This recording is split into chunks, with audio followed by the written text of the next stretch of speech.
In pursuit. In pursuit. In pursuit. In pursuit. In pursuit. In pursuit. In pursuit. In pursuit. In pursuit. In pursuit. In pursuit. In pursuit. In pursuit. In pursuit.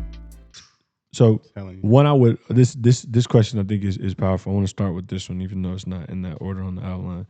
How easy is it to fall into idolizing provision instead of praising the provider? Quit. Say quit, man. For me, bro, I think Lex, I ain't gonna lie, you helped me with that one because man, I think I had to like kind of just say it. You know, as men, sometimes we just be one in our head and we just want to calculate and just kind of like look at what's in front of us. Yeah.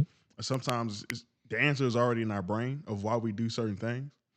And I was talking to Lex and I was like, man, bro, I was always raised off of this hustler's mindset. Mm-hmm. If I don't do it, it's not gonna get done. If I don't have it, it's not gonna be obtained. And it took me a second to go back and be like, that's why I can't trust God for some things. Because it's always just been me to be, it's only because of me. Yeah. And I ain't never stopped to think, be like, bro, what if God just don't want you to have that?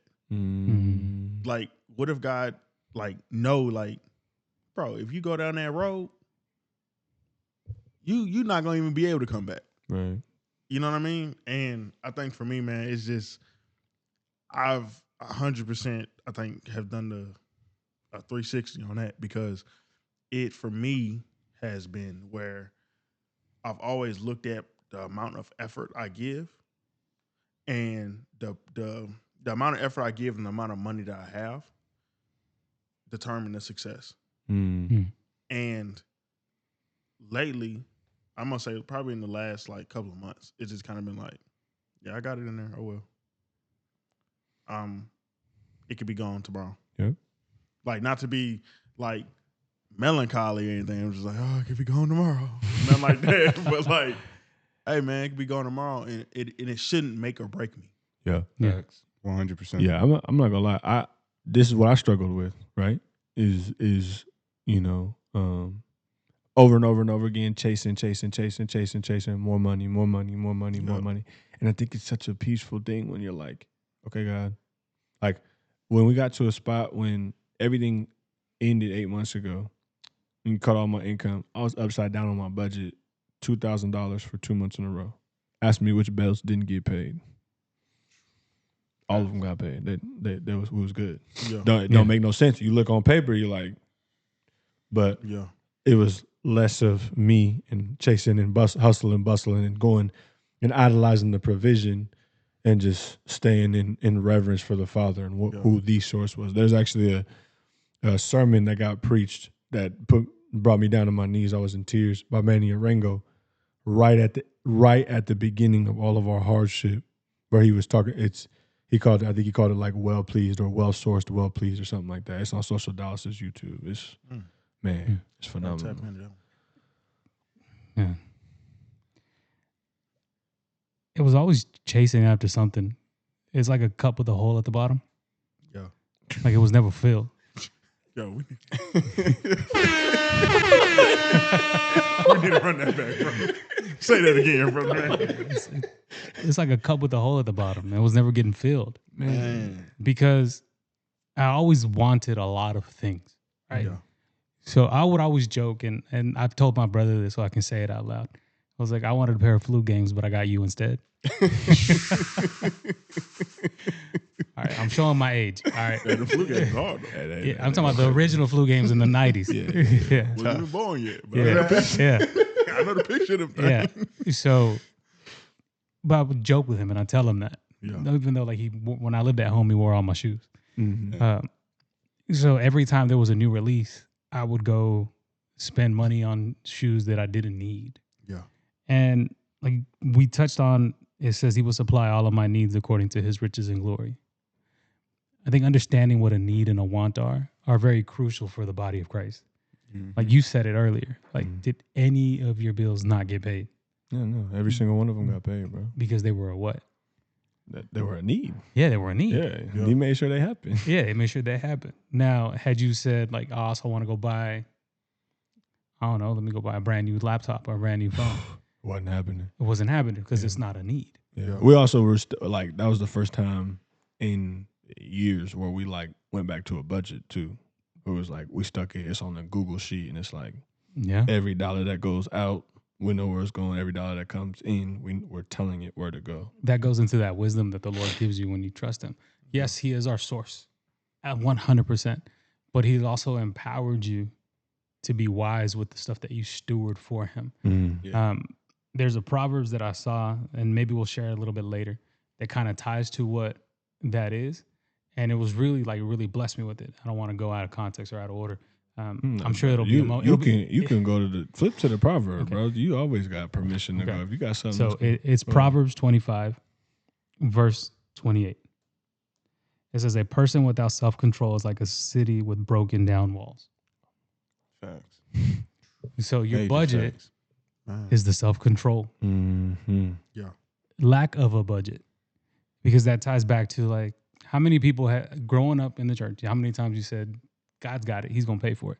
Yeah. But when you're looking at them, they're not proactively seeking work, Right. or they're just mismanaging the money that they have. Telling Like they come into a little bit of money, Yep. and all of a sudden they got a whole bunch of new stuff. Yep. Man. 100%. Well, but then they're always like, "Hey man, let me hold something real quick." Mm-hmm.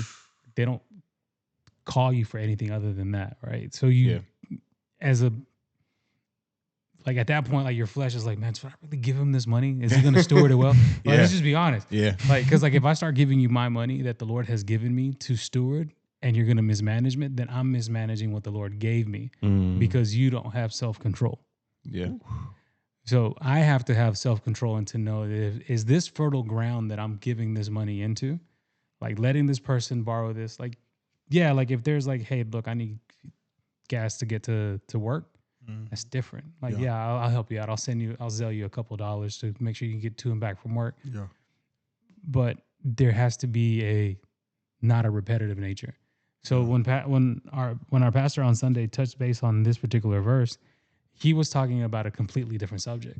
He was talking about protecting your deliverance, protecting your freedom in the Lord by having self-control. Yeah. But it also ties to your finances.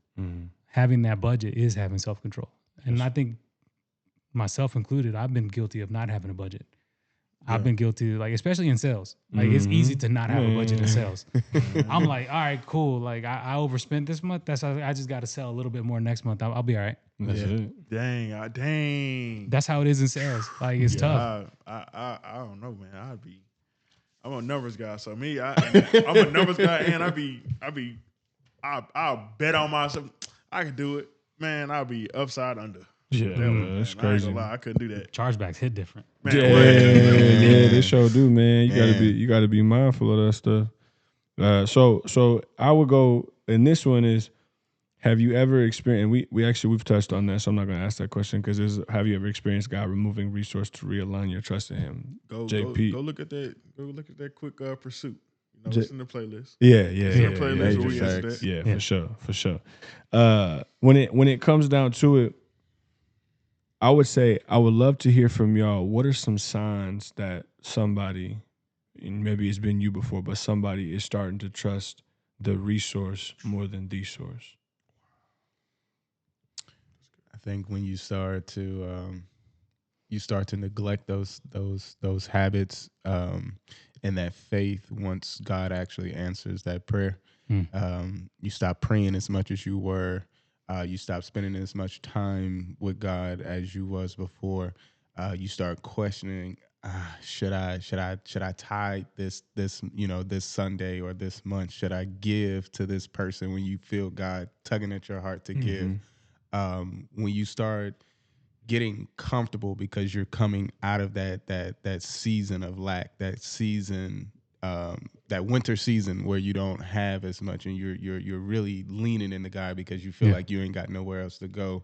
But then as He start bringing you out of that space to where things get a little easier, things get a little bit more comfortable, and then you start questioning the things that you were doing before then. Like when you feel that feeling, those thoughts that start creeping up on you, fall on your face. Fall back on your face. Crazy. It's like that season of manna that the Israelites go through, right? The season of manna where it's like God is literally providing that Everything. entire time. They start, feeling themselves a little bit. Then they start complaining, and then if you read the scriptures back there, he started burning people up and striking people down and stuff I mean, like that. if you see back a in the random lab. pillar of fire and you still over here like, man, this bread isn't what I thought it was. Man, what? he just like you see this man. It's just set ablaze. Why? Where the light come from? Ain't no source or no power or nothing like that out here besides that right there. Like he opened the whole sea, right? And you still complaining? No. No. Wait. It is very specific. He opened the sea and the land and the ground that they walked on was dry. Yeah. Was dry. Even let y'all make it with unwet sandals. Yeah, unwet sandals. And then mind you, your enemies was right behind you, and he drowned all your enemies in the sea. Deep in the sea. And then you was like, well, why can't we just go back to Egypt? Bro, man, there's this show on YouTube, and we're in a unique place right now where Christian content creation is better than it's ever been. Oh, for sure. So it's like the Christian version of The Office. I don't know if you've probably seen it. It's hilarious. So it's talking about Moses, where there's an Egyptian that's chasing after the Israelites. And he said, one day I was with my friends, we're chasing after the Hebrews, and then the water closed. I'll send you the clip. It's hilarious. But man said that the water closed. Just close. like it was a dope.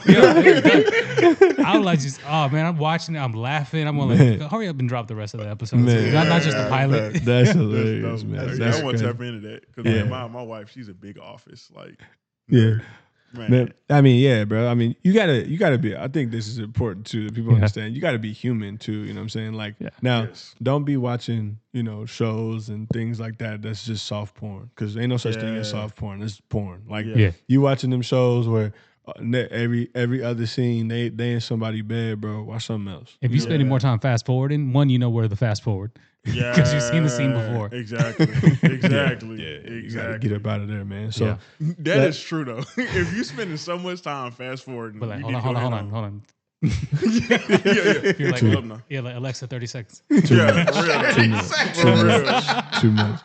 Man, too much. These because these songs they be trying to make you fall into temptation, man. You gotta understand, like men, because I think that like I do my best to be real on all this stuff that's happening, but men, you gotta realize if that's one of your biggest struggles, it doesn't matter who you are. God gave you eyes, and our attraction is physical. It's not the same as women. So if you put yourself in a position where that's like being like, okay, I'm gonna light a fire and then I'm gonna put gas on my hands and I'm gonna get as close as I can without trying to get burnt or my whole hand lighting up on fire. That's exactly what you're doing. You're putting yourself in a position where you like, you right there. You're like, let me just mess around with this. Bro, it's like some imagery that just kind of came in my head, bro. It's like, you ever in those horror movies, there's always that one person that's walking down the hallway, and then there's another room right next to it, and they just kind of get snatched, and then like they just gone. Snatching is their temptation. Bro, no. Like honestly, that's how we should low key treat sin. Like, don't get snatched. Like, don't get snatched. Yeah. Like, bro, well, don't put yourself. You putting your finger out there, you going. Yeah, don't put yourself in a position to be snatched. Man, don't go into what's that sunken place? Yeah. Don't go into the sunken place. Just In pursuit. In pursuit. In pursuit. In pursuit. In pursuit. In pursuit. In pursuit. In pursuit. In pursuit. In pursuit. In pursuit. In pursuit. In pursuit. In pursuit.